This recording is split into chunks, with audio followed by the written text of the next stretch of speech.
come to believe themselves in the true God, and through that, then that's an evangelical quality to God's people, is that they would spread true worship of the true God, and the testimony of God's blessing and prosperity would help be a witness to that for the surrounding nations.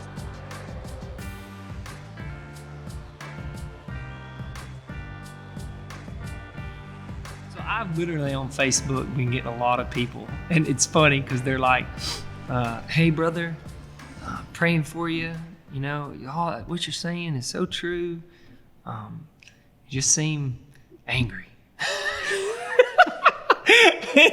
and you know, sometimes, you know, it just helps to just stop reading this stuff and just retreat from this stuff and just, you know, just give it a season. And I appreciate it. I do. I appreciate your concern. But what you don't know about me is that is my actual, that's not good advice for me, because my struggle is not just retreating. I have a farm, and I have to fight every day not to just go, see ya, I'm gone. Like, let it burn. Like, let it burn. Like, me and Dustin talk about this. Like, I get to that place where I'm just like, I don't care. I'm going to my farm. I'm going to hang out with my family and do something off the grid. And I don't. Wait on the Lord. Wait on the Lord and let it burn, man. Like, I literally have to fight that every day. So to tell me to get, like, to step out is not a good piece of it. I may never come back, you know. And so I don't do it for me. Like, I don't do these things and say these things for me. And also, just to kind of confirm what you're saying, I am pissed. Like, I'm very much pissed. I am mad. I'm not saying it because I'm not. So anyway. Well, we need constructive outlets for our frustrations. Part of it is talking. This is your therapy session, you know, to vent, get it out. Right. We need to know that we're being heard, and the things that we care about are being heard, and that's true for everybody. So, and it doesn't need to be. Our wives don't need to be our sounding boards, right? We've learned that. Yeah, at some right? point, like, they get tired of it as well, or we just know that they're not paying attention. They've anymore. tuned us out a long time ago. What? Do you have headphones on? It's not. It's the volume's down. I hear you. Really? Okay. Yeah. I bet you do. So today's topic: God is a nationalist. Really? Yeah. I'm going to argue that God is a nationalist. And I'll let you maybe give an alternate view of this.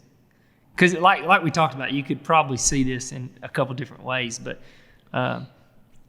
when I first thought about this, I was just getting out of the shower, and I'd been reading in Genesis all morning, and I was like, wait a second.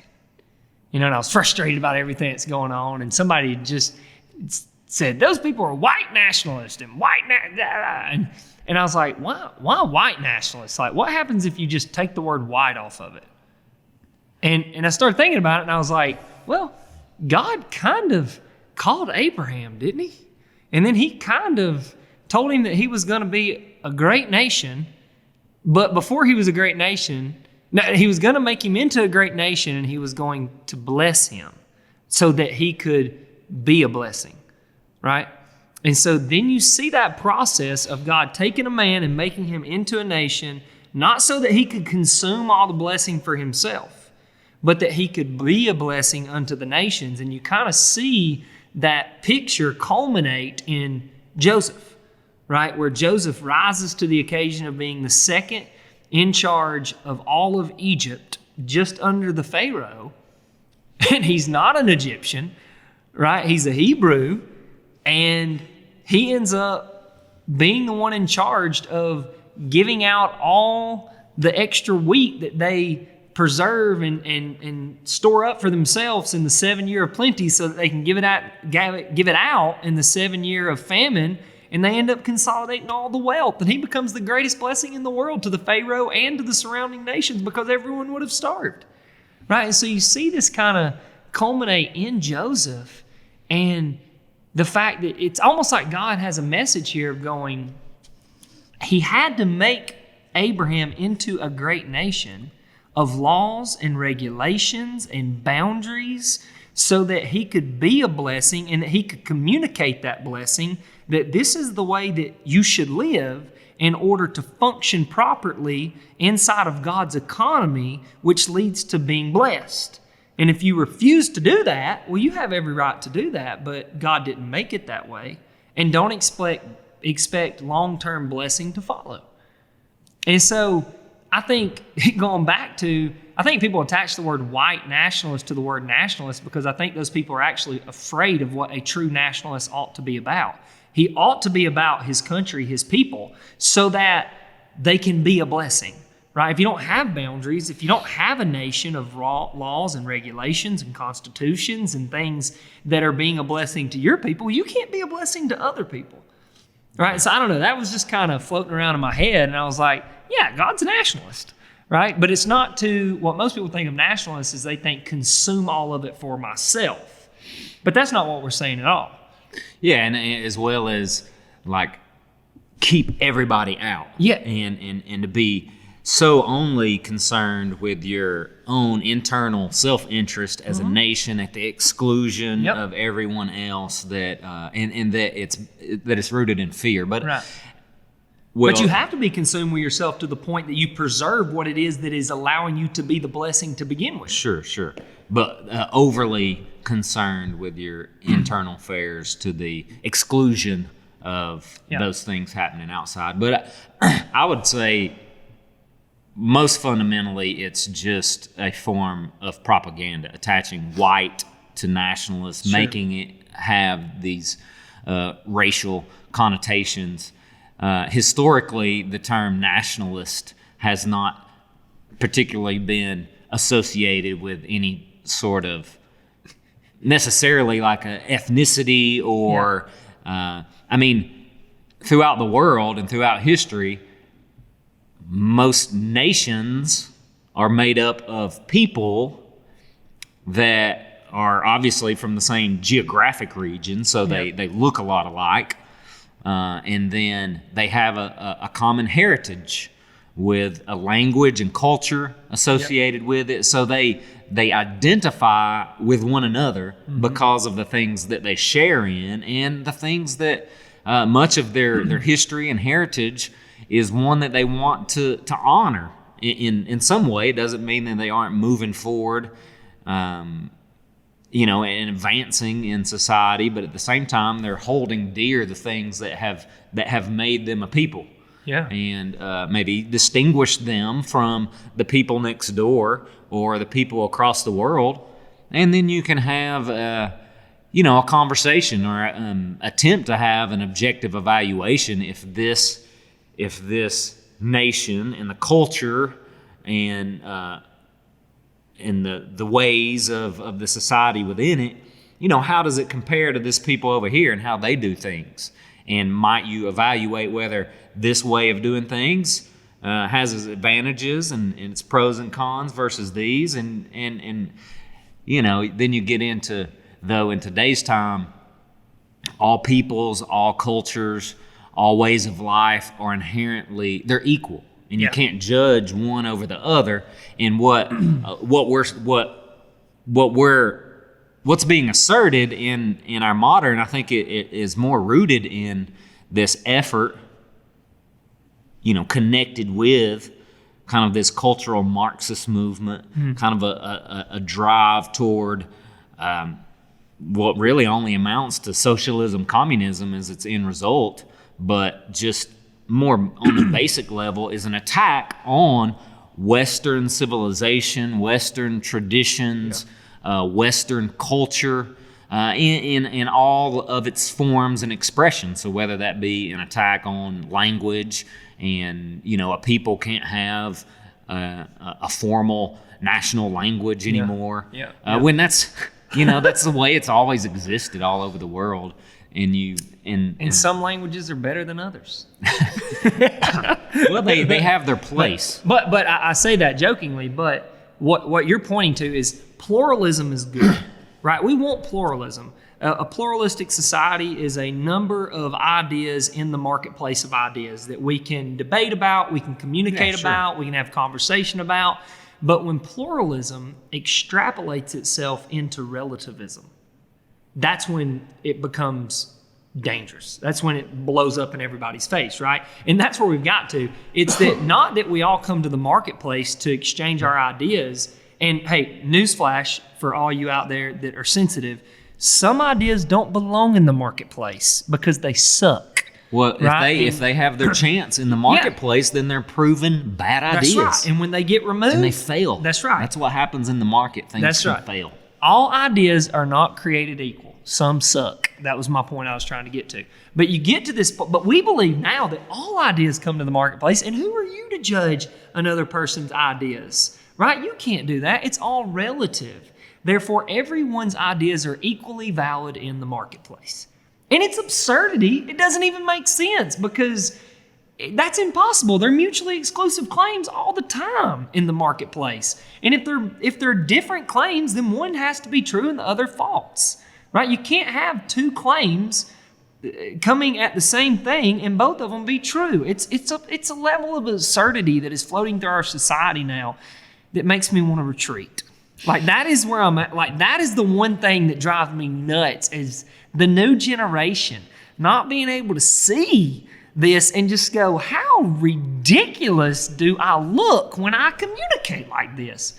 I mean, it's just absurdity. So we've gotten to this place of relativism that you can't even communicate with people because it's like, well, that's true for you, but I have a different truth. Well, and that may mean what nationalism means to you, but it has these other possible meanings that, you know, I could find offensive. And then Webster coddles this kind of crap and starts changing definitions. And I'm like, what? In particular, though, if we're talking about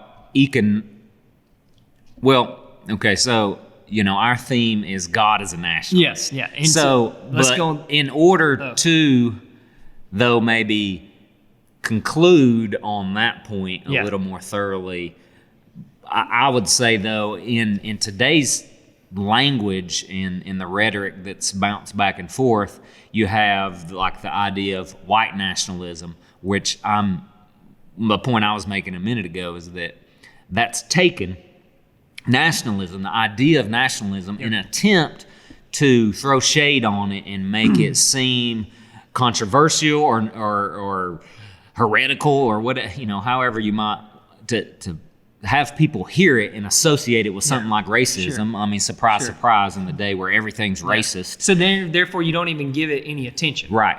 But behind it actually is economic nationalism, which are principles that would guide a nation's economic policies for how they shape up the economic environment and the activity of its various commercial enterprises at every level of society. But in particular, you shape up the environment where economic activity takes place so that it ensures the health and prosperity of your internal economy and, you know, the various industries that are need to take place for the health, safety, security of your population.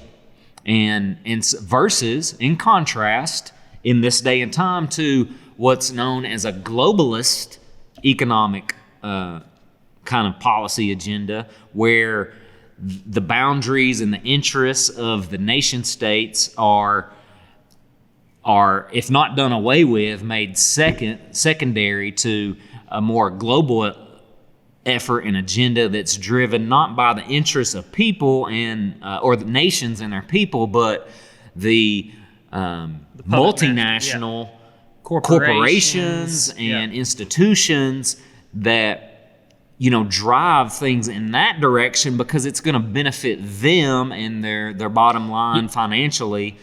And if it happens to be at the expense of a people, then so be it, because they're just working to serve their bottom line. And then people would, though, say, well, that's the free market because you don't want to have any restrictions or regulations in place to restrict that economic activity. Where a nationalist would say, no, we need to have certain boundary. We don't want to over-regulate things. So that's the tough spot too, because in a free market, you don't want to have too much regulation, but you also want to have things operate in an orderly way, you know, within certain boundaries that ultimately aren't, you know, operating at the expense of the population and you know, the industries we need to be healthy. It's a flawed system, but it's the best flawed system, right? All systems are flawed at some level. And that's what drives me crazy, is that people try to pretend like just capitalism or just nationalism, just these things are flawed. But I'm like, okay, so where do you want to go? Give me a better system. Throughout history, give me a better system that's worked, right? And it's like, well, we don't want to talk about that. We just want to talk about why we don't like this system. And I'm like, okay, well, that you're not helping then. You're not helping the conversation. And so we get that. I mean, I actually believe that the greatest system on earth is a kingship. I just don't trust anybody to be the king, right? Right? I mean, like literally, like that's what we're moving into, right? We're moving into a place where we're going to have a king, a benevolent, a just, a true, a perfect king that we can trust. And you see that system of God creating that nation and being their king for such a long period of time until they moved out of that because they wanted to be like all the surrounding nations. And I'm saying all this to bring a point in here. But they wanted to have a king like all the other surrounding nations because they stopped being able to see the blessing that God was to them as their king, right? So they actually voted to enslave themselves to another king that they ultimately believed that they could trust more than God, which was a king that they could see, a king that they thought that they could communicate to, right? And you go through the book of Judges, and you come into 1 Samuel, and then that's what you see happening there. We want a king like all the other nations. And that's kind of, if you listen to the radical left, that's what they're saying. We want to be like all the other nations out there. Well, look at their health care. And look at what they have, and look at what this nation has. Oh, they're so progressive, and they're so this, and they're... Where in reality, if you went and talked to the people, they would probably much rather be in our system. Because here's the deal. In a nationalistic system, you have certain rights that are afforded to you because you're a nationalist, because you have these boundaries, and they protect those. Do you like the First Amendment? Do you like the Second Amendment? Do you like the Bill of Rights? Well, guess what? None of those things exist without a nation. Well, and go ahead. Well, they do it in the under the American Constitution. They exist because they're given by God. Yes. So so let's clarify. They exist as rights, and this is what is acknowledged though in the Constitution, in the Declaration of Independence and Constitution, and establishing this nation. Is that our fundamental rights as people are given by God and not granted by the government. But then in creating a government, so the Constitution constitutes our government. So it initiates the creation of our government, and then which requires that people empower the government to do things. And from others impeding on those rights given by God. And that's the pretty unique quality of the United States Constitution is the government is formed based on the consent of the governed. So the people are empowering the government to then rule over them, but based on certain principles and parameters that they have agreed with and consent to.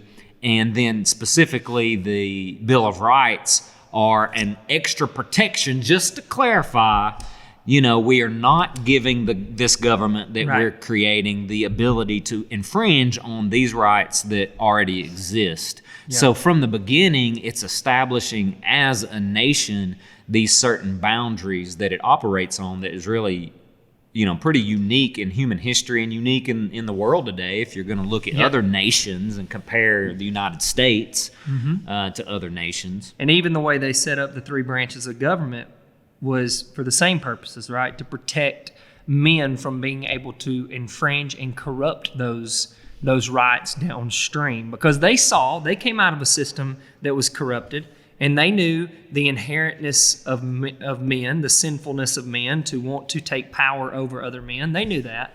And I mean, you look at the executive branch, and I could be wrong here, but the federal government in the founding of the country really only had two things that it did. It handled interstate commerce between states, and it handled the military. Now, it might have done other little things, but in terms of what it had power over or prestige over, that was it. Like, everything else was fundamentally the state's rights to go about as they see fit in their state, because the federal government these men also recognize, like, what New York City needs is not what Georgia needs, or what Georgia needs is not what Tennessee needs, or Tennessee's not Florida, right? And so different states are going to have different things that their people need, and different ways in which their people, the ones being governed, want to be governed, right? And so you have these different personalities and different people, and so they understood that. And so why would a federal system that doesn't want to have too much control or power in a system think that it should do more than just make sure these states treat each other fairly in interstate commerce, and that you're treated, that you're not being a Floridian's not racist towards a Tennessean, right, when he comes down there, that these things are being treated fair, and they recognize the need to be able to come together if a foreign dominance came on our soil, right? So if somebody invaded the beaches of Florida, Virginia couldn't go, well, that's y'all's fight, right? We're not coming down there to fight. They recognize these kind of little things, that this is where we would need to come together. But other than that, let's be states, right? But that's not what you see today. I mean, the federal government has so much power, federal taxes, and I mean, look at this new stimulus bill that just came out. Like, it's absurd, like the amount of money that's being spent in the federal side of things. But even when Texas went to the Supreme Court and was kind of making the argument against Pennsylvania of saying them changing their election laws will fundamentally affect us on our border, right? And the Supreme Court saying you have no standing, right? And it's like Texas was making a case of like, no, this is where you should step in. I'm not saying this is an interstate commerce case, but it's kind of like that kind of a case, right? No, I know they're Pennsylvania and we're Texas, but somebody ought to step in here, because what they just did fundamentally affected us on our border. And they were pissed off because now you're saying, well, all these states can operate independently, but if they make a decision that affects your state more than anybody else's, you don't have any say-so in it, right? And so you're starting to see a lot of tension build up between states, because the one thing that the federal government was supposed to do, which was to protect states fairly, they're not doing, right? And so I bring that up to kind of move in and transition into immigration, because I know that's another thing we wanted to talk about. We're talking about a nation having laws and boundaries, and I know that the border crisis has been kind of painted on both sides, the picture that, that they want to paint, but like, as a Christian, I'm trying to think how to begin this without seeming like an a-hole. Well, before we dive fully into that, just to draw out and perhaps elaborate a little more on the idea of just the distinction of what a nationalist might really mean, to be accurate in using the word and understanding the rhetoric of our times, but also on the idea of God supporting such a thing as a nation and a strong nation. So again, I just go back because I mean, ultimately the border and immigration issues play very much into this, but it is nationalist versus globalist. If you want a clear contrast between kind of the agenda and the direction at work in these economic policies and how they're shaping the world. Yeah. And so the populist nationalist movement is one in the interest of the people and the populations of a nation to hold dear the things that they value, whatever those things may be. In a population internally can wrestle with whether they still want to hold to certain values, but as a nation, they have a right to, believe the things that they want to believe, organize themselves along the principles that they want, and to do that for their good, and to have their efforts and labors, their money, and if a people are being taxed, to have say-so in where their tax money is going, to have the industries that make use of the raw materials of a nation go to support and build up a quality of life, to provide economic opportunity for the people within a nation. So to take that one, for example, in contrast, a globalist model, and the thing is, this is not new. That's the reason the powers that be today want to co-opt the term and cast it as just some sort of racist notion of excluding protecting ourselves from the other peoples, the other brown-skinned peoples of the world.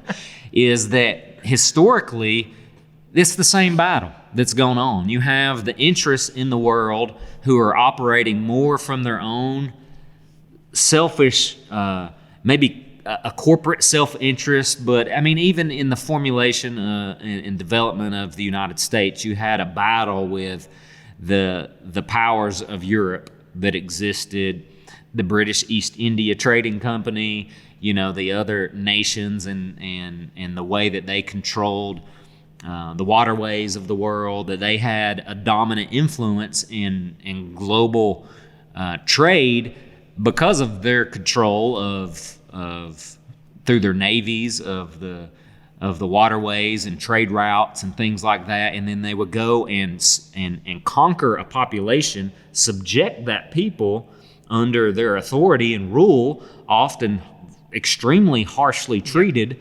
extract, and so they would employ a native people group in virtual slave labor, extract their raw materials, and then take them to the more developed European nations where they had the means of production, the manufacturing technologies that allowed them to produce or to process the raw materials and then consume them in their own more affluent commercial environment, or sell them back to the people who had produced them at at an inflated price, versus the people native to that country acquiring the means of production for themselves, building up their own internal economy, having control over their own natural resources, protecting their borders from being raided, or their own internal security from being compromised. So that was the battle that has existed.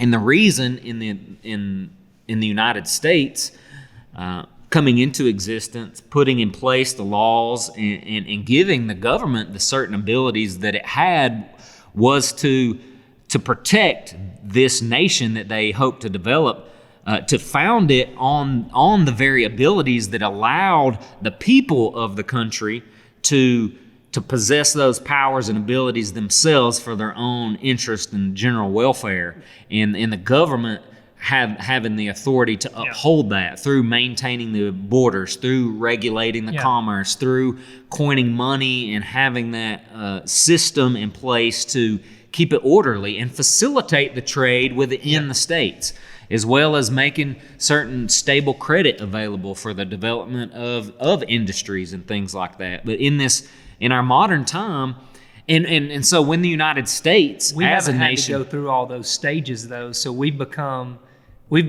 ignorant to those things and how those things develop, but also entitled and almost arrogant, as if those things didn't have to take place inside of a structured system that had boundaries, and without those boundaries, they couldn't have taken place. Well, yeah, So we're spoiled on the one There you hand, go. and in being spoiled, we're also ignorant of history, Yeah. which is intentional because these powers that be again, who want you to believe that nationalism is a Yeah. racist term, they along with all their other propaganda PR campaigns that we're seeing, they're trying to convince the population to embrace their globalist agenda by claiming that any effort towards something nationalist is inherently racist, but also that the United States' history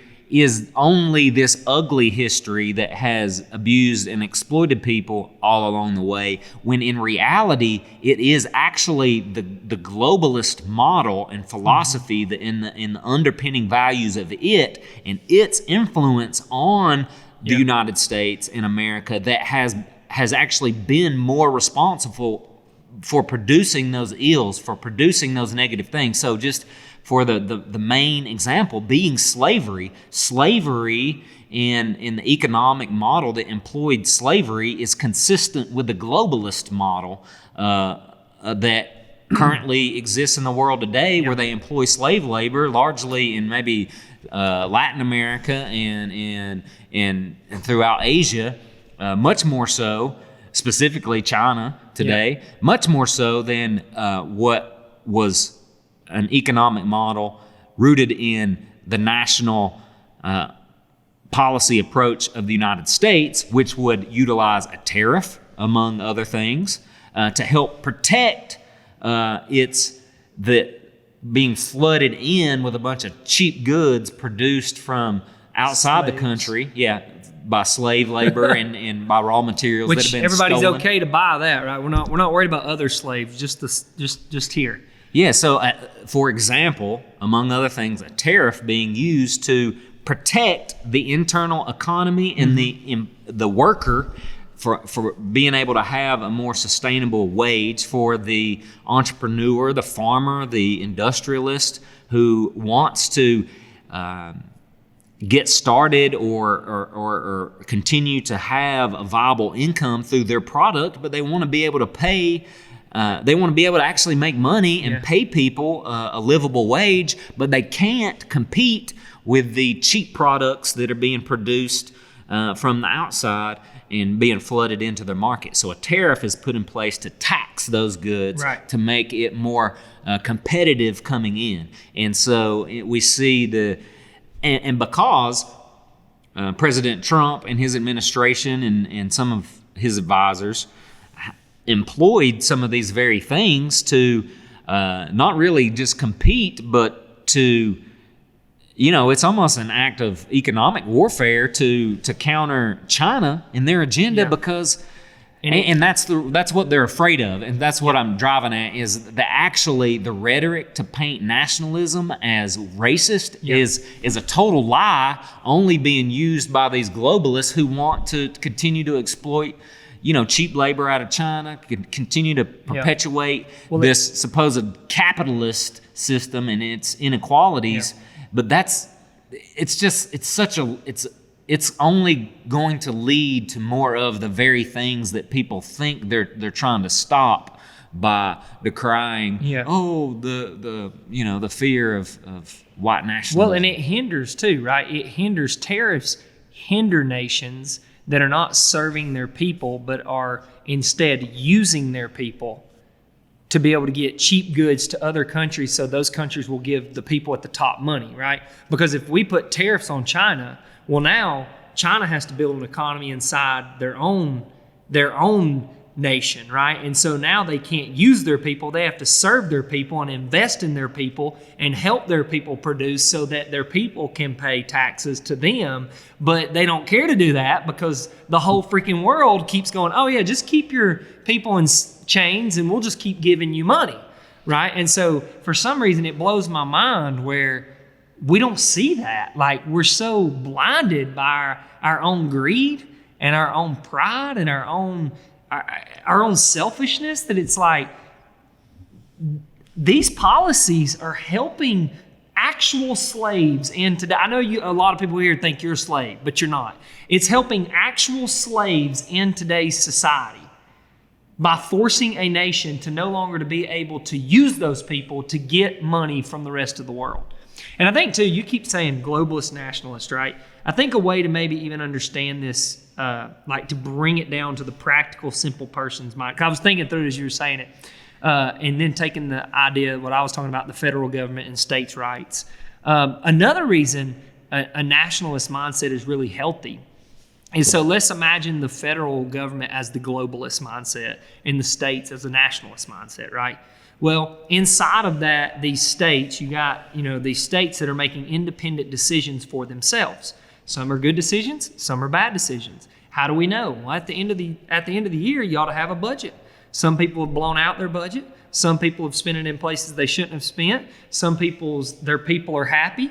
Other ones are mad because of the consequences that they're having to experience because of the way that they were governed or the way that the government spent the money.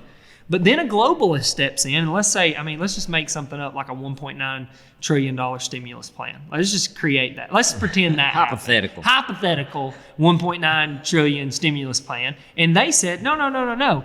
Don't worry about the decisions that you made. We're going to give the states $325 billion to balance your budget, right? And now, none of the people actually know, did my politicians make good decisions or did they not? Because consequence is a beautiful thing, right? Consequence allows you to determine what was a good decision and what was a bad decision. See, a lot of people out there are going to think, well, golly, all these states have been making such good decisions through this crisis and way prior to the crisis, by the way, because look, our states, our budgets are balanced.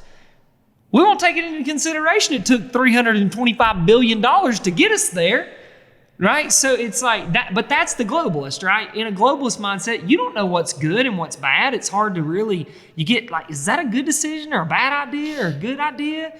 Like, I don't know, because it's kind of covered over by the globalist mindset. But in a nationalist, Tennessee and Georgia, you'll be able to tell which one's making the better decision by the end of the year. We got boundaries, we got borders, we got budgets, we got things we have to do inside of our states, right?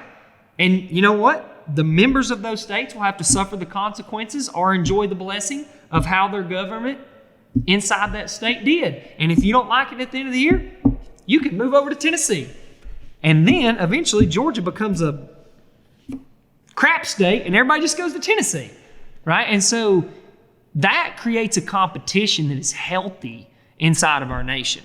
But when you have a heavy-handed federal government that is just spreading money around, man, you're in trouble. Like you're in trouble. And I hope that hypothetical never comes to reality. But well, and inherent to these ideas is that globalist model is more of a liberalized worldview because it is not based on truth. It doesn't hold dear that truth exists in that how we act and live and order ourselves must be based on right and true principles. Just like in the nationalized model of globalism that you pictured, if the blue states was, because imagine that's how it ends up a lot of times. The blue states are not as well ran and they have to get bailed out, but they get bailed out by the tax revenue of the whole country or the debt. The debt. I can promise you that $325 billion wasn't distributed equally. Yeah. and so, but the people who make the decisions at the top of the global model are unelected. They're either organizations like the United Nations, the World Health Organization, or these like the Davos Economic Forum and some of these where the global economic and leaders of industry and corporations come together, who also are unelected, very powerful unelected people who come together and make decisions and influence policy from that global level. And then when and if, which often is the case, is happens this way, if a nation become subservient to the dictates of these unelected global institutions, then that nation has surrendered its sovereignty to something above it. The influence of the corporations, the banks, these institutions like the UN and whatnot. And so no longer is that nation sovereign because it can't make decisions for itself in the interest of its people. It surrenders that and aligns itself to this agenda that's determined not by its people, but by others outside of its own nation who may or may not, and likely are not, deciding their agenda in the interest of those people. Their agenda is to serve their bottom line, to serve their profits, to serve the First direction Amendment that we're is going. so important. Well, and why they're trying to destroy it, because to keep a pure and good and righteous nationalistic country, the First Amendment and the freedom to call those things out is important.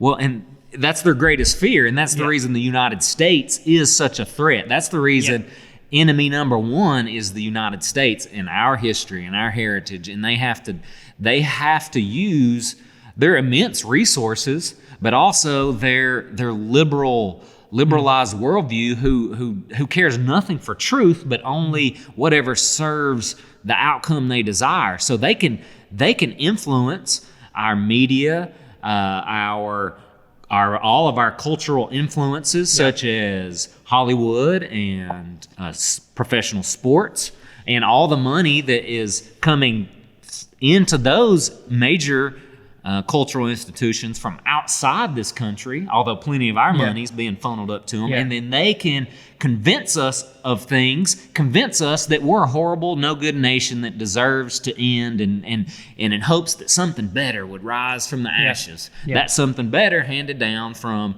the UN or, And people probably hear that now. Oh, come on, man! Like that's a big story. But so if you don't know the men, there's a documentary on Amazon called "The Men Who Made America." You need to go watch it, and it's talking about how Vanderbilt made Rockefeller. Rockefeller made Tom Scott and the Carnegies, and it's talking about how all these men. What you learned was that men with money picked the winner, right? Men with the money picked the winner. And if you don't think that some of these men were picked to win based upon their willingness to say, yes, sir, to the money and to the people that gave them the money, you're a fool. And that's what you have right now. I mean, you see it in the big tech world, right? I mean, I was going to say, speaking of Amazon, Jeff Bezos, these people's grandfathers, Bill Gates, Mark Zuckerberg, they all come from families that are, that's right, influential on. I mean, if go down those rabbit holes. But my point I'm trying to make is like the people need to wake up.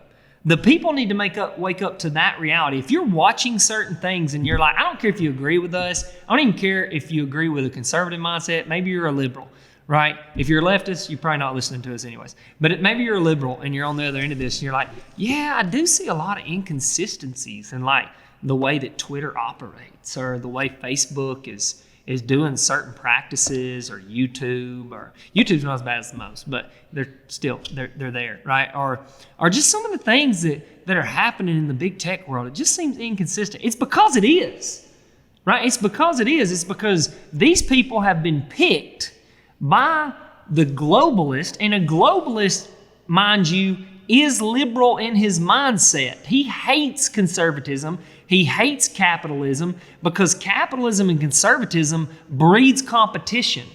And he does not want competition. Like right now, this stimulus plan, everybody's acting like it's great because we're all getting money. It's a joke. It's a money laundering scheme to go to them. I mean, where's everybody going to spend most of their dang money? Amazon. Jeff Bezos, when he got that, he's like, he was the happiest man on earth about this stimulus plan. He's like, we're gonna grow 1,000% again. Well, especially if they shut down all small business and the only people left open are Amazon. It's a money laundering scheme. It is a way to launder money to the people that are essential versus non-essential, which is why I never shut down United States government. I never shut my business down.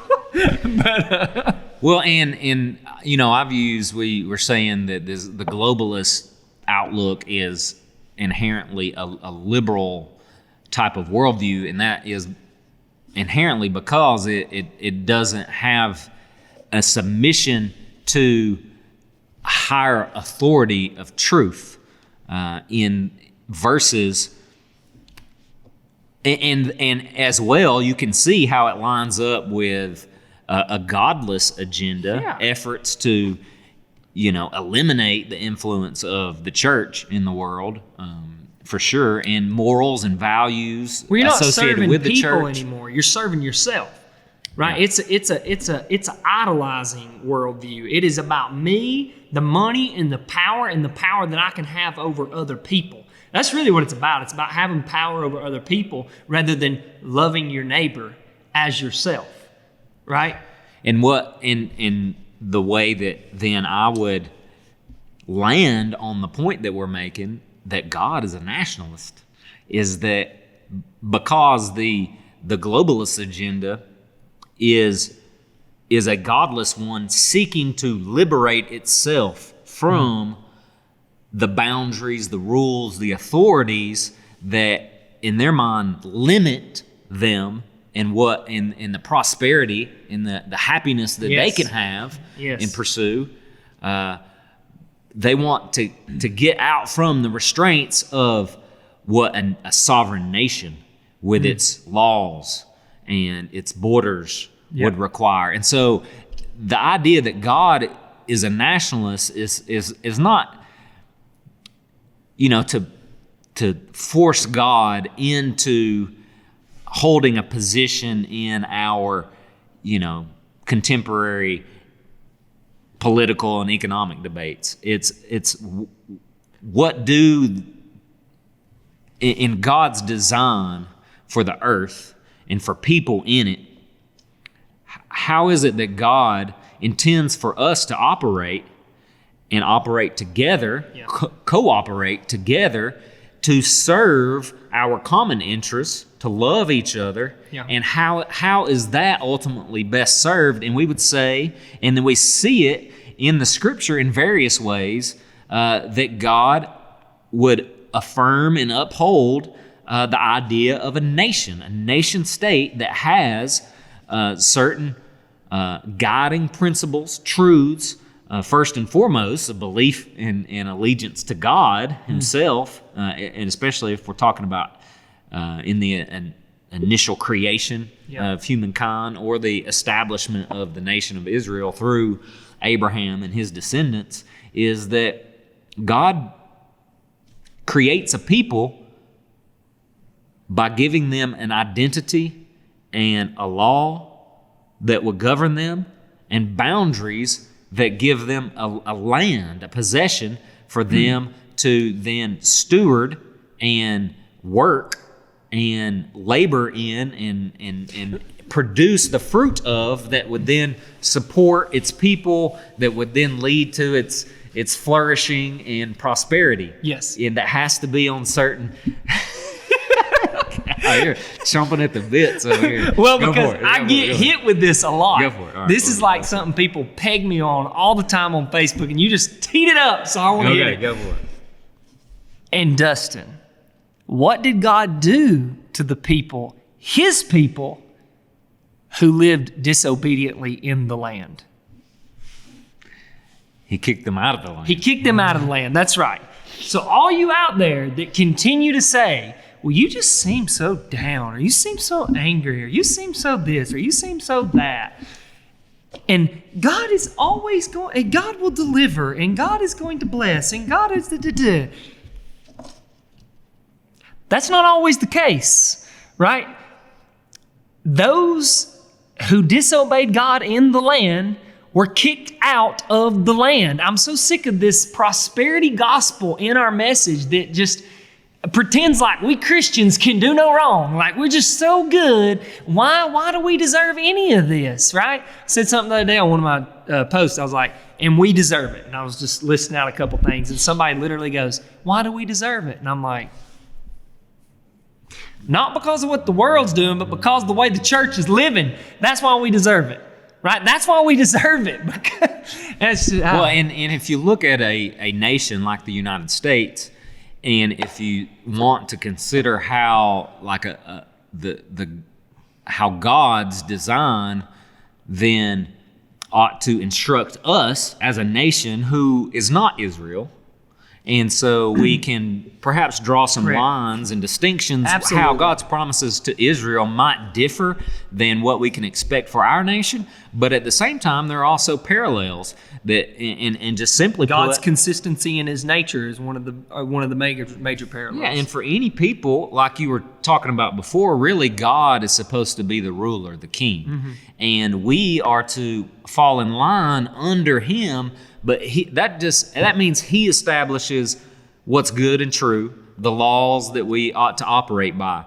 But then, I mean, you see in Moses, the people were so many, and because of their sin and their inability to get along, then he had to raise up wise men who could act and serve as judges over them, so they could determine what is right and wrong. And so God provided order. He raised up leaders to keep the people peaceable amongst themselves so that they could continue to coexist under His good rule and guidance. And then He gave as a promise to the people of Israel in giving them the law, if you obey my law and continue to follow me, then this prosperity will come to you, and I will protect you from the surrounding nations who would be your adversaries because they don't like you, or it might be the case that they might look upon you and hate you because they're different than you, and they choose to attack you. But if they choose to attack you, then I'll protect you from them. But they might look at you and see, no, these people, they must surely worship the true God, because look how they operate amongst themselves, and look at the prosperity that comes to them. And then those people would see the true testimony of God's people, and then they would seek in some way to align themselves, to conform, perhaps, come to believe themselves in the true God. And through that, then that's an evangelical quality to God's people, is that they would spread true worship of the true God. And the testimony of God's blessing and prosperity would help be a witness to that for the surrounding nations, like you're saying. I mean, Israel through Abraham and his seed will become a blessing to the nations of the world, because they became prosperous and successful and secure. All the things that every other nation is longing for, but they're seeking to obtain it through other means, or their people are subjected to a cruel ruler that ultimately ended up being the case for Israel when they rejected God as their king and wanted to elevate some man. And that's what happens to us today when we as a nation would subject ourselves to God's order for things, in the orderliness of a society who has boundaries, who has law and order that we operate by, who works to serve the common interest of one another, who can be fair and impartial at times, but you also have a system in place that helps keep things in check. And when we're operating on all those lawful principles, we prosper and we're strong as a nation, and then we can go out and help other people. But when our nation becomes a godless one, and we esteem values that are inconsistent or contrary to God's, then we're undermining and eroding the internal strength that had made us great. And it may not happen immediately. It hasn't. But what we're seeing now is decades of abandoning God's way for the ways of the world. And that's now we're seeing process. the results. And we're seeing the results of it now. So I wanted to give a third option of, they might look at you and look at your outcomes and look at the blessing and the joy that you are experiencing, and come in and want to invite themselves into your camp. And you might say, well, let's be compassionate. Yeah, come on in. And they might come in and start to intermingle with you, and then get to the point where they're like, oh, well, we like your outputs and we like your outcomes and your blessing, but no, we can't, like, one God? No, we have a lot of gods. We would have to get rid of a lot of, y'all only marry one woman? Well, I got like 4 wives. What do I do? Is that okay? Can I just keep the four just for now? No? Okay. And so the first generation might be, no, but then your sons are living around that practice, and then they're like, well, Dad, I mean, come on, Dad. Like, yeah, you can keep your 4 wives. Come on in, right? And so it just slowly starts to water everything down. And then eventually, as they become intermingled, they start to hate you because you are intolerant of their 4 wives, or you are intolerant of their many gods. And what they don't understand and what you have forgotten is that the reason that you are blessed is because you lived according to God's ways. You are not the one who is responsible for the blessing. You didn't create or come up with the blessing because of your hard work or your ingenuity or your ability. You were blessed because you lived according to God's ways. And that is why America is dying, and it is why America is going to die, because this is what we have become.